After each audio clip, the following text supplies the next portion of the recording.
이번 주 조정을 잘 마무리해 보도록 하겠습니다. 유한타증권 디지털 채널팀 김동공 차장 함께 할게요. 어서 오세요. 네, 안녕하세요. 네, 차장님 반갑습니다. 하락장 이길 섹터 찾기. 언제나 하락이 와도 좀 올라가는 섹터와 종목은 있기 마련이고요. 첫 번째로 로봇 섹터 한번 보도록 하겠습니다. 로봇이 8월 말부터 지금 9월까지 거의 한 달 넘게 랠리를 펼치고 있는데 사실 로봇 하면 좀 불안하잖아요. 실적도 잘 안 나오는데 얼마나 갈 것인가. 이게 항상 불안하기 때문에 지금이 고점인가라는 생각이 들어요. 그런데 또 최근에 대장인 레인보우가 움직이기 시작했고 로봇의 끝을 알고 싶은데 이 랠리가 좀 지속된다라고 차장님은 보십니까? 일단 시세가 좀 보여주는 대로 따라가는 것들이 좀 맞지 않을까라는 생각들을 좀 하고 있는데요. 일단 최근에 시장의 이제 핵심 트렌드는 결국 반도체였었고, 그리고 최근 들어 이제 조방원들이 일단 좀 올라오고 있는 모습들이 나타나고 있었는데, 그 안에서 이제 좀 소위 얘기하는 좀 중소형 섹터들에서 움직이고 있었던 것들이 로봇주였었거든요. 그럼 이제 대형주가 아닌 구간들에서 좀 탄력적으로 움직이는 것들을 좋아하는 자금들이 이 로봇주 성격으로 일단 좀 가 있고, 그것들이 이제 시장의 트렌드에 맞춰서 좀 부합을 해서 이제 같이 올라가고 있다라고 좀 해석을 해볼 수 있을 것 같은데, 그렇다면 이제 좀 로봇주들이 약간 실적이 조금 안 나온다 하더라도 일단은 뭐 투자 관점까지는 아니다 하더라도 매매 관점에서는 충분히 좀 관심을 좀 가져야 될 필요성들이 있을 것 같고요. 비단 레인보우 로보틱스뿐만이 아니라 이제 대부분의 로봇주들이 지금 추세를 좀 견고하게 만들어주고 있는 중이거든요. 그렇다면은 좀 긍정적인 관심들은 좀 가져봐도 되지 않을까 싶습니다. 다만 한 가지 조금 생각을 해봐야 될 것들은 지금 현재 시장이 우리가 아주 긴 연휴를 좀 앞두고 있죠. 그렇다면은 기간성 자금들 같은 경우는 이 자금들이 이 기간들 동안에 리스크가 좀 어떻게 나올지 모르기 때문에 일정 부분 이제 좀 회피하는 물량들이 좀 나올 가능성들이 높습니다. 그렇다면 우리도 일단 거기에 맞춰서 일단 좀 대응을 할 필요성들은 있기 때문에 신규 매수 관점이라고 하면은 일단 이 긴 연휴가 끝나고 난 다음에 한번 좀 보는 것들이 어떨까라고 좀 생각은 하고는 있습니다. 로봇 추세가 9월까지가 아니라 오히려 추석 연휴에 또 이어질 수 있기 때문에 오히려 지금은 좀 지켜보다가 추석 이후의 흐름을 보면서 좀 접근해보자라고 하셨는데요. 우리 차장님 약간 매매 스타일이 대장주 좋아하시잖아요. 네. 로봇에서 사실 어제 레인보우 로보틱스 급등했고요. 오늘도 조금 추가 상승이 나오는데 대장이 답인가? 혹은 이제 대기업 관련된 로봇주로는 두산 로보틱스, 유일 로보틱스, 최근에 현대모비스까지 거론되고 있거든요. 차장님의 탑픽은 뭐예요? 일단 로봇주 내에서 본다라고 하면 레인보우 로보틱스 봐야 되는 게 일단 좀 맞다라고 생각을 하고 있고요. 사실 이제 글로벌 티어 중에서 일단 좀 뭔가 경쟁력들을 명확하게 보여주고 있는 것들은 뭐 보스턴 다이내믹스라고 하는 이제 현대차 계열에 있는 이제 그러니까 기업이라고 좀 볼 수는 있을 것 같은데, 사실 우리나라에서 직접적으로 투자하기에는 좀 쉽지는 않습니다. 그렇다면 우리나라에서 좀 할 수 있는 것들은 좀 골라본다라고 하면은 레인보우 로보틱스가 일단 좀 될 수 있을 것 같고요. 일단 여기서 만들고 있는 양팔 로봇 같은 경우가 이제 이제 내년 되면 이제 매출이 좀 인식이 되기 시작을 할 수가 있는 상태가 되고 있거든요. 사실 이 로봇주들 보면 이제 실적들, 재무제표를 열어보면 좀 투자하기가 좀 쉽지는 않습니다. 그래서 이제 약간 그래도 좀 흑자를 좀 내고 있는 곳들을 좀 찾아본다라고 하면은 일단 SPG가 떠오르고 있고, 관점에 따라서는 레인보우 로보틱스가 이제 흑자를 내고 있다라 좀 볼 수 있을 것 같은데, 여기에서 이제 내년부터 이제 좀 매출이 일어나게 될 양팔 로봇에 대한 흐름들이 좀 애드가 된다라고 하면은 레인보우 로보틱스도 일단 흑자 대열에 참여할 수 있는 상태들이 되기 때문에 로봇주의 약점이라고 볼 수 있는 그 적자에서 랠리가 일단 좀 끝날 수 있다는 점들이 좀 보인다는 점에서 좀 관심 가져봐도 되지 않을까 싶습니다. 그럼 주가는 미리 선반영 되겠네요. 그런 이미 기대가 사실 주가들 자체는 아주 한 10년치의 미래를 좀 땡겨와 있는 상태이긴 합니다. 그래서 저는 개인적으로 좀 장기 투자에 대한 관점들은 사실상 아직까지는 잘 모르겠다는 생각들이 좀 있고요. 다만 이 매매들이 모멘텀들이 붙을 때 할 수 있는 여지들이 있는데, 그게 지금 현재 로봇주에는 그 매매 모멘텀들이 좀 붙고 있는 시기가 아닌가 이렇게 생각을 하고 있습니다. 그렇군요. 알겠습니다. 레인보우 로보틱스가 대장이다라고 말씀 주셨고요. 조금 더 소프트웨어 쪽으로 넘어가서 네이버 질문 드려보고 싶은데, 어제 사실 그 포괄적 주식 교환이 아니다라는 또 이야기가 나오면서 네이버가 윗꼬리를 달고 떨어졌거든요. 근데 오늘 다시 어제 고점을 넘겼어요. 네. 보니까 외국인이 또 순매수를 하고 있더라고요. 네이버의 상승은 이제 시작인가요? 사실 진짜 고민이 많았고 어제도 이게 네. 어떤 이슈인가를 저 나름대로 이제 자료들을 많이 좀 서베이를 했었는데 사실 솔직히 말씀드리면 만족할 만한 저만의 답도 아직 좀 찾지는 못했습니다.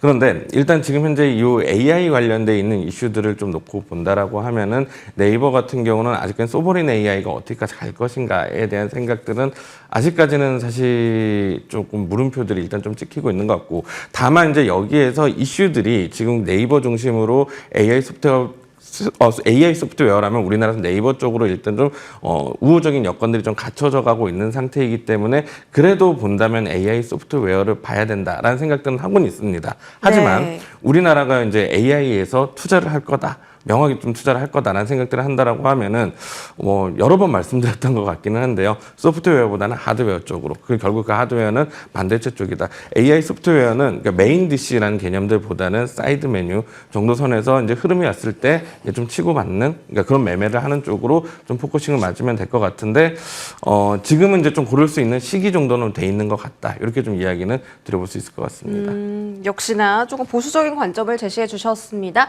하드웨어 쪽으로 그래도 지금은 보는 게 맞다라고 판단하고 계시고요. 저 다음 섹터는 화장품이에요. 화장품의 특징은 항상 실적이 발표되기 전에 주가가 오르고요. 실적이 나오면 주가가 기간 조정을 겪습니다. 지금 조정 기간이고요. 이제 실적 시즌이 다가오니까 포트에 화장품을 하나쯤은 담아야 되나 이런 고민이 드는 시기여서요. 어떠세요? 사실 상당히 좀 지금 잘 관심 갖고 있는 섹터이고요. 아직까지 개인적으로 매매를 지금 하고 있는 데는 아니긴 합니다만 내가 매매를 이제 해야 될 수도 있는 후보군에 좀 올려놓고 있는 섹터가 화장품 섹터인데 우리가 화장품주들에 대한 주가 흐름들의 과거 흐름들을 조금 한번 기억을 좀 떠올려 보면은 이제 한 7월, 8월 달까지 주가가 이제 엄청나게 괜찮은 모습들을 보였었습니다.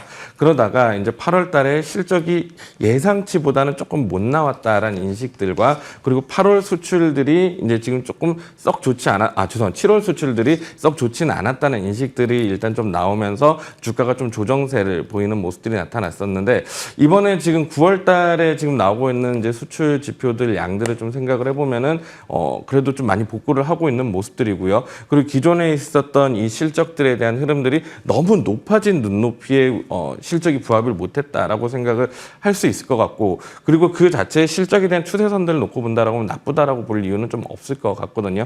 그렇다면 이제 지금부터 이제 타이밍들을 일단 좀 조율을 해볼 정도는 되지 않을까. 지금 현재 주가가 이제 많이 빠진 이후에 더 이상 추가 하락을 하지 않고 살짝 바닥을 다져나가고 있는 구간들이 되고 있거든요. 그렇다면 조정 이후 상승세들이 이제 좀 명확한 상승들, 추세 전환에 대한 시그널이 나오는 시점들이 되면 화장품주들은 이제 충분히 좀 매매해볼 만한 가치는 있다고 생각을 하고는 있습니다. 다만 서두에도 말씀드렸다시피 연휴가 길고요. 그리고 아직까지는 이제 추세를 이제 다지고 있는 구간들이기 때문에 좀 더 의미 있는 전환 시그널 나오면 그때쯤에 한번 좀 접근해 보는 거 추천드려보고 싶고 관심주에는 충분히 넣어놓을 만하다라고 좀 이야기를 드려보고 싶습니다. 네, 알겠습니다. 지금 매매 후보군에 화장품을 올려놓기는 해야 된다라고 하셨는데 만약에 이제 매매를 준비한다면 종목들을 골라야 되잖아요. 일단은 지금 추세가 좀 가장 좋아 보이는 게 그 미용 기기 쪽에 APR이거든요. 네. 차트 혹시 보셨나요? 이게 네. 크게 신고점까지 터치하고 지금 예쁘게 또 횡보를 하고 있더라고요. 오히려 이럴 때 담아가야 하는 거 아닌가 생각이 드는데 사장님이 보시기에 APR은 어때요?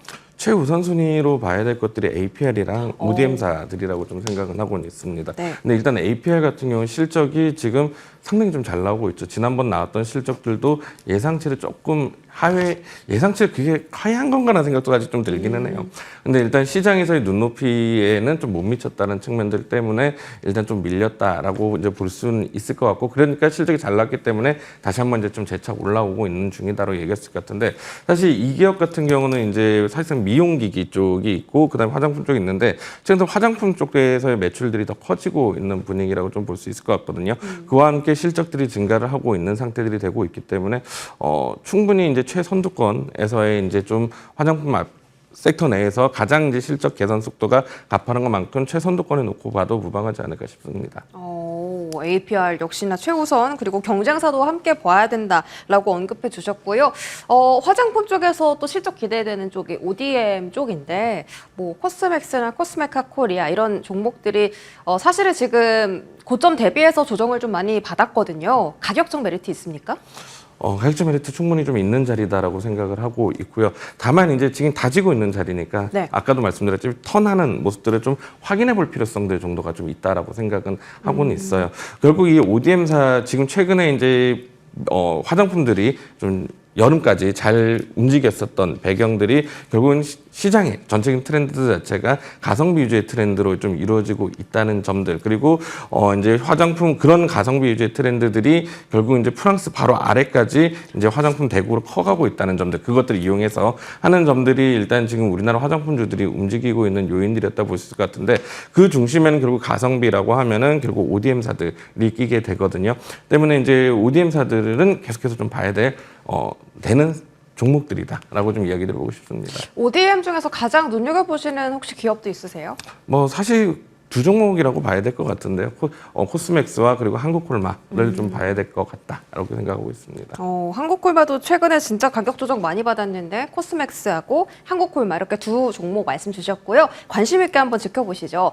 자, 저희 또 궁금한 게 3분기에 실적이 좀 좋은 화장품주 궁금한데 그게 코스맥스하고 한국콜마인가요? 그렇죠. APR도 그렇게 좀 들어올 수 있을 거다라고 생각을 하고 있고요.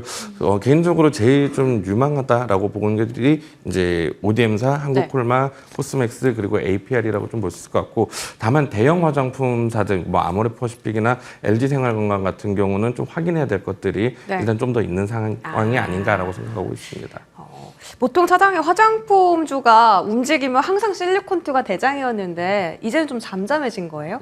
아니요, 실리콘투라고 해서 나쁘다. 그러니까 제가 이제 일단 나쁘다라고 생각하고 있는 건 절대 아니고요. 다만 이제 종목들은 이제 좀 가리고 가장 좋은 게 뭘까라고 생각을 하다 보니까 그 세 개가 이제 들어가 있다라고 좀 볼 수 있을 것 같고, 실리콘투도 결국 화장품들이 판매가 되고 유럽 쪽 판매들이 늘어난다라고 하면 거기도 충분히 볼 만한 가치들은 있다라고 생각하고 있습니다. 네, 좋습니다. 화장품 전반적으로 긍정적인 평가를 내려주셨으니까 추석 이제 가기 전에 관심 종목 넣어놓고 한번 살펴보시는 것도 나쁘지 않겠네요. 다음은 은행주, 증권주 한번 볼 텐데 일단 3차 상법 개정안 이야기가 정부로부터 나오기 시작했고요. 은행주를 최근 들어 외인 기관이 조금씩 담더라고요. 은행주는 어떻습니까? 일단 은행주와 증권주 모두 다 일단 좀 좋아질 수 있는 여지들은 있는 것들은 최근에 이제 우리 매크로 시황들을 볼 때 한 가지 좀 드러나는 것이 그 미국의 기준금리 인하가 되는 건 거죠. 그렇다면 이제 시장 금리들 자체가 일단 좀 하방으로 갈 가능성들이 좀 잡히게 되는 거고요. 그렇다면 은행이랑 증권주들은 일정 부분 항상 좀 채권들을 보유를 하고 있는 상태들이 되고 있거든요. 그렇다면 여기에서 이 채권 가격들이 금리가 떨어진다는 것들은 채권 가격 상승세들을 의미를 하고 있는 것들이기 때문에 거기에서 이제 좀 평가 이익이 일단 좀 충분히 좀 나올 수 있는 여지가 있고, 그래서 거기서 수익 한 축도 좀 있다라고 좀 생각을 하고 있습니다. 그래서 이제 좀 실적들 자체가 좀 올라갈 수 있는 여지들이 좀 있다라고 생각을 하고 있고, 또 한 가지 봐야 되는 것들은 최근에 이제 이슈가 되고 있는 것들은 주주 환원 그리고 자사주 매입 소각에 대한 이슈들인데, 이 두 업종 다 일단 거기에 상당히 좀 발을 맞추고 있는 섹터다라고 좀 생각을 할 수 있기 때문에 일단 지금 시장의 메인스트림에서는 약간 좀 멀어져 있는 것 같긴 합니다만 그래도 연휴 이후에 한 번쯤까지 계속해서 관심은 가져봐야 되는 섹터가 아닌가라고 볼 수 있을 것 같습니다. 연휴 이후에 흐름이 참 궁금해지는데요. 반도체도 잘 갈 것 같지만 화장품도 그렇고 은행주도 그래도 메인스트림에 들어가진 못해도 지금은 좀 봐야 되는 시기다라고 언급을 해주신 거고요. 증권주 같은 경우는 사실 최근 주식시장의 거래대금이 엄청났지 않습니까? 실적도 잘 나올 것으로 예상되는데요. 이쪽에 대한 어떤 시장 방어주로서의 매력도는 어떻습니까? 방어주로서의 매력들보다는 이제 이 종목 같은 경우 시장에 따라서 같이 이제 움직여야 되는 섹터라고 좀 볼 수 있을 것 같아요. 그러니까 시장이 빠질 때 뭔가 좀 지켜줘야 되는 이제 종목이 있는가 하면 이제 그런 것들 방어주라고 하죠. 근데 시장이 오르고 내리면 가장 민감하게 반응할 수 있는 섹터가 뭐냐라고 봤을 때는 결국 증권주라고 좀 볼 수 있는 상태이거든요. 전망들 자체는 사실상 좀 좋게 봐도 될 것 같습니다. 이유는 무엇이냐면 최근에 이제 올해 초에 한번 증시가 올라오고 나서 그러니까 하락기를 이제 좀 겪고 겪고 다시 한번 올라오고 있는 상태가 되고 있죠. 그 하락기를 겪고 있는 동안에 거래 대금들은 좀 줄었었지만 이제 소위 얘기하는 이제 고객 예탁금이라던가 그리고 신용 융자 잔고들 같은 경우는 거래 대금 주는 거 대비 거의 줄진 않았었습니다. 그럼 결국 에너지가 그대로 있었던 상태였었고 이건 계기가 필요했었다라고 좀 볼 수가 있었던 상태인데 그 계기가 지금 현재 와 있다라는 생각들은 일단 좀 하고 있고요. 그래서 증권주들은 계속해서 봐야 되는 섹터들이다라고 좀 생각을 하고 있는데 문제는 무엇이냐면 이 증권주들이 이 흐름들을 타는데 긴 호흡을 타고 갔던 적들이 크지는 않습니다. 그래서 이번에는 조금 다를지를 좀 체크를 좀 하면서 좀 봐야 될 것 같습니다. 그래서 증권주들이 이제 실적과 주가의 흐름들이 그렇게 폐허하게, 그러니까 실적이 올라갈 때 주가 올라가는 모습들을 보이지 않고 실적 대비 이제 주가가 못 쫓아가는 모습들을 보이면서 소위 얘기하는 저평가 종목들로 내려와 있는 상태이거든요. 이번엔 진짜로 시장이 이제 거기에 실적들에 대한 전망들을 그대로 반영을 해줄지 요것들은 좀 한번 살펴봐야 될 여지는 있을 것 같아요. 그것도 역시나 이제 연휴 이후에 좀 봐야 되지 않을까라고 볼 수 있을 것 같습니다. 그러니까 연휴 전이라서 사실 모든 걸 다 단정 짓긴 참 어려운 것 같아요. 근데 증권주가 사실은 시장이 올라가면 같이 올라갈 가능성이 가장 높은 종목군 중에 하나고요. 그 증권주 종류도 많거든요. 배당을 많이 주는 회사도 있고 또 자사주를 많이 가진 회사도 있고 미래에셋증권처럼 좀 대형 증권주도 있는데 혹시 어떤 쪽이 가장 좋아요? 저는 현재 시장이 증권주들이 움직인다라고 하면 거래 대금이 올라가면서 네. 생기고 있는 그런 이슈들의 좀 긍정적인 관점들을 가져갈 수 있을 거라고 생각을 하고 있기 때문에 소위 얘기하는 이제 브로커리지 비중인들이 좀 높은 증권사들을 좀 봐야 된다라고 생각을 하고 있고요. 그런 관점에서 본다라고 하면은 일단 최선두권으로 볼 수 있는 게 키움증권일 것이고 그리고 브로커리 비중이 조금 낮다고 하더라도 그 회사의 매출 비중에서 브로커리 비중이 좀 높은 회사들을 볼 필요성들도 있다고 보고 있는데 그런 관점에서 보면 또 LS증권 같은 기업들이 좀 떠오르게 됩니다. 그래서 위탁 매매 비중이 어떤 방식으로든 조금 높은, 그러니까 소위 브로커리 비중이 높은 그런 기업들을 좀 찾아볼 필요성들이 있지 않을까 싶습니다. 좋습니다. 키움증권 정말 많이 쓰시죠. 자, 브로커리지 비중이 높은 키움과 LS 보자라고 하셨고요. 상법 개정하면 또 떠오르는 쪽이 지주사인데요. 지주사가 지금 다 조정이 나오고 있습니다. 살아날 수 있을까요? 지주사 사실 좀 고민 좀 많이 되는데 네. 지주사는 사실상 거의 한 20-30년 동안 저평가 국면들을 유지를 하고 있거든요. 그 이유는 뭐냐면은 뭐 그 기업의 자회사들에 대한 실적들이 자회사의 실적으로 잡히고 있고 지주회사에도 일단 그대로 좀 잡히는 상태이기 때문에 소위 얘기한 더블 카운팅이 좀 일어나고 있는 구조들이 좀 나타나게 되고 그러다 보니까 그 해당 사업에 대한 모멘텀들을 볼 때는 자회사 쪽으로 일단 좀 보고 되기 때문에 지주회사는 계속해서 저평가 국면들을 조금 유지를 하게 됩니다. 근데 최근에 이제 좀 주주 환원에 대한 이슈들, 밸류업에 대한 얘기 나오면서 지주 회사들이 조금 상승세들이 좀 나오기는 했는데 개인적인 생각들은 이제 이런 이제 일시적인 모멘텀들에 대한 것들보다는 제가 과거에 이제 좀 많이 지주사가 싸다는 이유로 좀 많이 오래 좀 들고 있다가 좀 대였던 그런 좀 경력이 있어서 그런지 모르겠습니다만 싸다라고 사는 것들이 아니라 실적이 일단 조금 받쳐주는 자회사들 쪽에서 이제 오히려 트레이딩 하는 것들이 좀 낫지 않을까라는 생각들을 조금 하고는 있습니다. 그래요. 알겠습니다. 지금 일단 지주사는 약간 좀 고민이다라고 하셨는데 이것도 추석 연휴 끝나고 봐야겠다. 이거는 모든 업종에 다 똑같이 해당이 되는 것 같아요. 우리가 한번 좀 생각을 해보면은 아주 큰 자금들을 운영하는 기관 투자자들, 외국인 투자자들이거든요. 근데 지금 이 연휴 기간 동안에 대응할 수 있는 여력들 남겨놔야 되거든요. 그러다 보면은 결국 다 딜들이 다 클로징이 지금 이미 시켜나가고 있는 중들이 될 겁니다. 신규 포지션들 쌓아놓기 부담스럽죠. 그렇기 때문에 우리도 거기에 갇혀서 같이 좀 해보는 것들이 좀 낫지 않을까라고 생각하고 있습니다. 그러게요. 알겠습니다. 자, 반도체 넘어갈 텐데 우리 차장님께서 제일 좋아하는 두 종목이에요. 삼성전자랑 SK 하이닉스. 그렇게 삼전이랑 하이닉스가 잠잠할 때 그래도 반도체 투톱이 최고다라고 말씀 주셨는데 야, 삼성전자가 또 9만 원까지 터치할 줄이야. 그렇죠? 되게 단기간에 생각보다 빨리 올라왔잖아요. 지금 기회 있습니까? 기회 요인들도 충분히 저는 좀 아직도 남아있다라고 생각을 합니다. 그러니까 소위 얘기하는 싸냐 비싸냐의 관점에서 보면은 이제 더 이상은 싸지 않는 관점들로 일단 좀 주가가 들어왔다라고 생각은 하고는 있습니다만 주가가 비싸다고 해서 못 가지는 않거든요. 네. 거기서 더 비싸질 수 있는 모멘텀들을 일단 좀 넣어주면 된다라고 좀 생각을 하고 있는데 그 관점에서 본다라고 하면은 여전히 삼성전자가 좀 모멘텀들은 가지고 있다라는 이야기를 할 수 있을 것 같아요.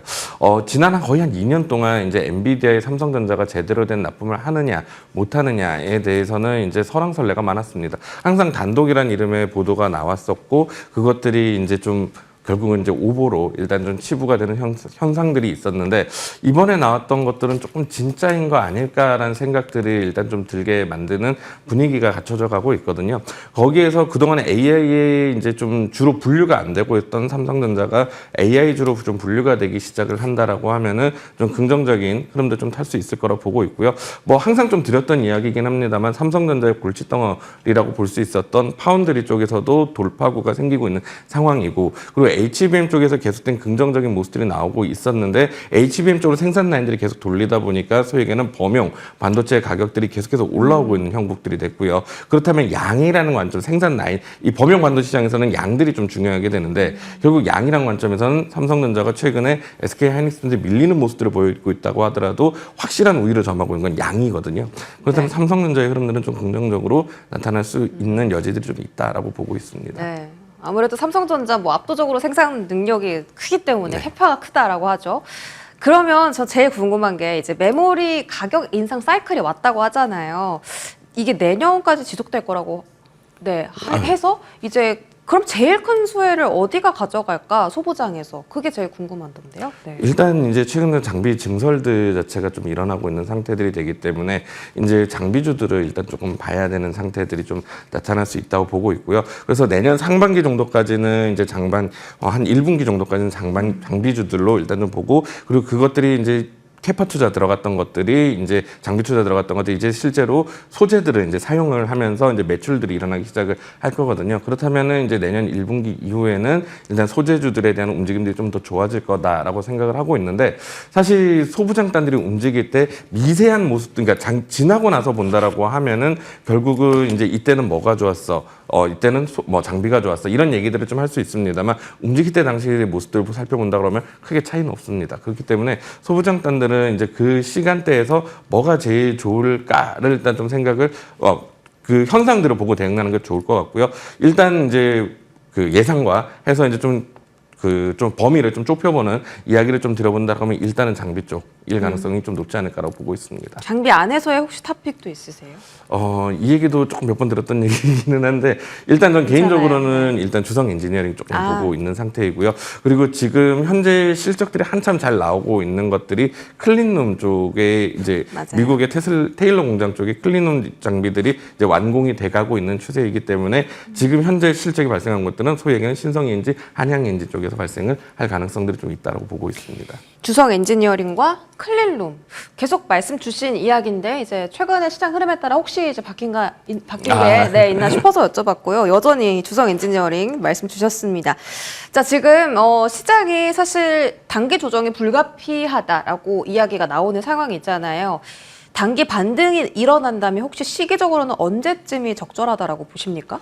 사실 연휴가 없었다라고 하면은 일단 조금 더 편하게 말씀을 좀 드릴 수 있을 것 같기는 한데 지금 현재 상들이 연휴를 좀 끼고 있는 상태, 연휴를 앞두고 있는 상태이기 때문에 일단 이제 우리는 연휴 지나고 나서 전 대응을 하는 것들이 일단 좀 맞다라고 생각은 하고는 있고요. 결국 이제 시장의 이 흐름들을 좀 해결을 해줄 수 있는 것들은 금리에 대한 좀 명확한 시그널들인 것 같아요. 그렇다면 금리에 대한 시그널들은 결국 지금 현재는 물가에서 나타나게 될 거고 그런 물가에 대한 지표들이 어떻게 나오느냐 요것들이 결정이 되게 될 텐데 그것들이 이제 10월 초반부에 이제 발표가 될 거거든요. 그래서 그 지표들을 한번 좀 보고 이야기를 좀 하는 것들이 어떨까라고 좀 생각을 하고 있습니다. 그러면 지금 한 명절까지 오늘 포함해서 4거래일 정도 5거래일 정도 남았는데 그 전까지는 조금 방어주로 대응을 하고 그 저가 매수를 좀 IT 쪽에서 해야 될까요? 저는 사실 이게 참 연휴라는 것들이 참 어려워요. 그러다 보니까 사실 개인적인 전망대 자체는 연휴가 지나거나 뭐 오히려 좀 좋지 않을까라고 생각을 하고는 있습니다. 근데 연휴가 있는 기간들 동안에 이게 만약 틀려서 하락 사이클이 나와버리게 된다라고 하면은 그때 우리가 손 쓸 수 있는 게 사실 없잖아요. 그러다 보니까 지금 현재에서 신규 포지션들을 좀 구축을 하는 것들보다는 지금 현재는 좀 리스크 관리를 좀 해놓으면서 약간 현금 비중을 만들어놔서 혹여나 이제 연휴 중에 빠졌다. 그럼 더 사는 전략들을 해보는 게 좋을 것 같고 그리고 연휴가 지나고 나서 만약에 이제 주가가 상승 섹터로 나서는 가장 강하게 나서는 섹터가 나온다라고 하면 거기로 이제 비중들을 좀 실는 전략들이 일단 좀 좋지 않을까 싶습니다. 시장에서는 어쨌든 지수는 우상향을 해오고 있잖아요. 근데 지수 우상향에 이제 편입을 하기 위해서는 잘 먹는 것도 중요하지만 살아남는 것도 중요하거든요. 맞아요. 그렇기 때문에 저는 조금 약간 욕심보다는 저도 이제 좀 욕심이 있어서 좀 좋아질 거라고 기대는 하고 있기는 한데 그런 기대, 욕심 이런 것들보다는 리스크 관리 쪽이 저는 대응 전략 차원에서 맞지 않나라고 생각하고 있습니다. 혹시 수익 보고 있는 종목이 있다면 지금은 차익을 조금은 더 고민해봐도 되는 시기다. 자, 마지막으로 차장님께서 제일 좋아하시는 실적과 재무제표. 네, 3분기에 어떤 기업을 가장 눈여겨보시는지 궁금합니다. 있습니까? 뭐 항상 말씀드리던 이제 반도체 투톱을 일단 제일 중요하게 보고 있고요. 네. 소부장단 이렇게 하면서 이제 좀 하나 이제 좀 찾아서 초과 수익을 노리려는 것들도 필요하긴 하겠습니다만 그래도 가장 중심 잡을 것들은 삼성전자, SK 하이닉스가 될 거라고 좀 생각은 하고 있는 상태이고 거기에서 이제 좀 3분기 그러니까 지금 현재 시장들 자체 실제 이렇게 나쁜 섹터들은 많지는 않거든요. 대부분 다 좋은데 모멘텀들을 좀 얹어갈 수 있는 것들이 좀 무엇일까를 생각을 해보면은 카지노 관련주들도 한번 좀 관심 가져보시면 좋을 것 같습니다. 이유는 뭐냐면 지금 현재 코로나 이전에 있었던 수치들, 관광객 수치들을 이제 상당히 많이 회복을 해놓은 상태이거든요. 근데 코로나 이전에 대비해서 아직까지 안 들어오고 있던 것들이 중국인 단체 관광객인데 이번 9월 29일부터 들어오기 시작을 하죠. 그렇다면은 코로나 이전의 영광을 그 이상을 만들어낼 수 있는 가능성들 그리고 거기에 대한 모멘텀들이 있다는 점들에서 이제 카지노주들 또 한번 좀 관심 가져보시면 좋을 것 같습니다. 네, 좋습니다. 파라다이스나 GKL 뭐 이런 그렇죠. 종목들, 네. 반도체 투톱과 카지노 종목들 언급해 주셨고요. 유한타 디지털 채널 팀 김동공 차장과 함께했습니다. 고맙습니다.